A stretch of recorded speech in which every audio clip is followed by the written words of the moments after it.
finale, Liv was left with this choice. Can you say anything about whether how she felt about the Vivian Stone situation in the first episode?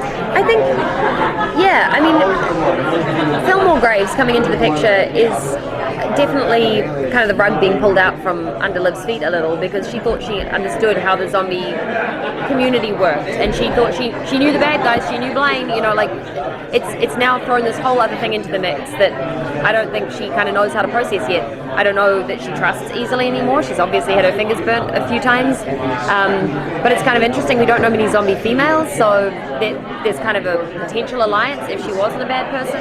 I think she's hedging her bets at the moment. It definitely doesn't feel quite right. Something's up, but that's kind of what the Scooby Gang is going to be addressing this season, I think.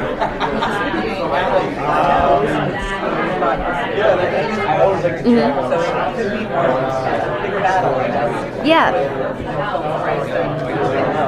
Absolutely. We feel like we've got some strength now. There's like a community of us that we can, like it's a group that Liv can consult and like a council.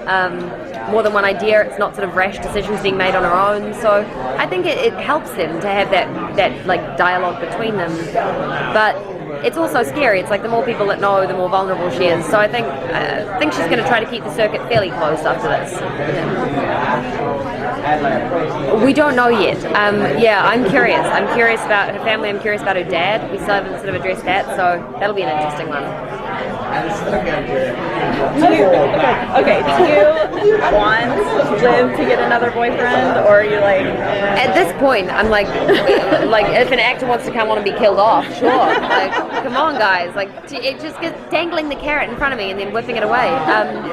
No, I do. Of course, I want Liv to find love. I just think, she's in a very difficult situation. She's not in a position to. Very complicated, more complicated than any of us. Like we've all got enough stuff going on, and she's a zombie too. So I think, I would love her too. I don't know how or when or who, but I really do. I see a very different dynamic between Liv and Major this season now that he's gone for zombies. Yeah.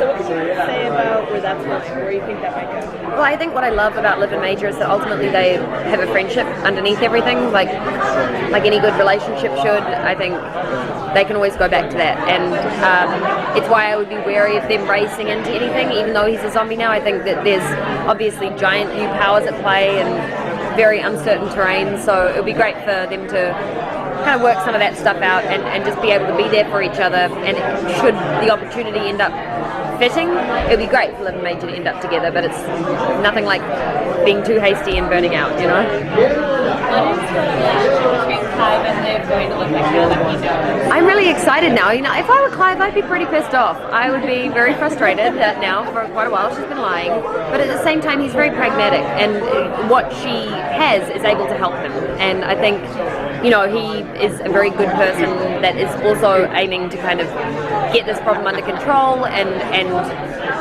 protect the people he loves the same way that she does. So hopefully he's a very understanding and empathetic detective, and he can come to the party and just help her through it.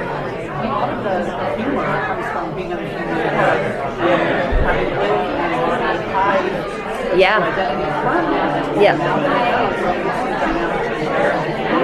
I think so. I mean, I think it could be quite a funny dynamic change anyway, now that Clive knows. He's so black and white. What I love about him, he's so straight up and down. He's like, you don't see him. I have friends like that. I have friends who just see things very kind of rationally, and I feel like that's what Clive could bring now that he knows what the brains can and can't do. Like, he's not always very passionately, emotionally charged with it. Like, he would be really logical, and I think that could be, it'll bring a different and new, funny kind of dynamic. Are there any brains that you know of coming out this season that you're excited to play? I've just found out today that I'm eating the brain of a dominatrix, so there is going to be some weird research going on. I'm going to make sure that the boys do all the research for me and write me a notebook and get back to me. It'll be very funny. Exactly, I know, clear history. That's really funny. But yeah, there's also in episode 2, Liv eats the brain of a father and Major eats the brain of the teenage angsty daughter. So that's going to be a really fun dynamic to play with as well. And Buckley's going to kill it. He's going to be so great. It's natural. It's the part he was born to play. Do we get any good Liv-Robbie friendship moments in the first episode? We do. I mean, there's a lot of open channel communication happening. We've just gone through what we just went through, so like at the end of season 2. So there's a lot of clearing up some of the confusion. So that's kind of, and it's not. I wouldn't call it like a particularly light episode, but there's definitely some fun parts in it that I'm actually really looking forward to that we shoot next week. So I'm excited. Okay. Happy.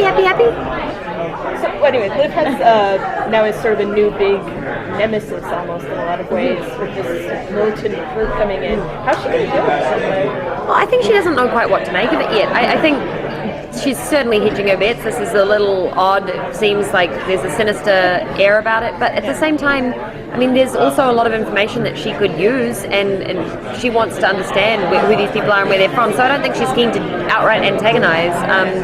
I think she's very wary, and I don't trust Vivian yet. I'm not sure. But I'm very, very excited to have the actress who plays Vivian. I mean, she is just so wonderful. She's great. Big fan, so happy to have her. Great. Thanks so much, guys.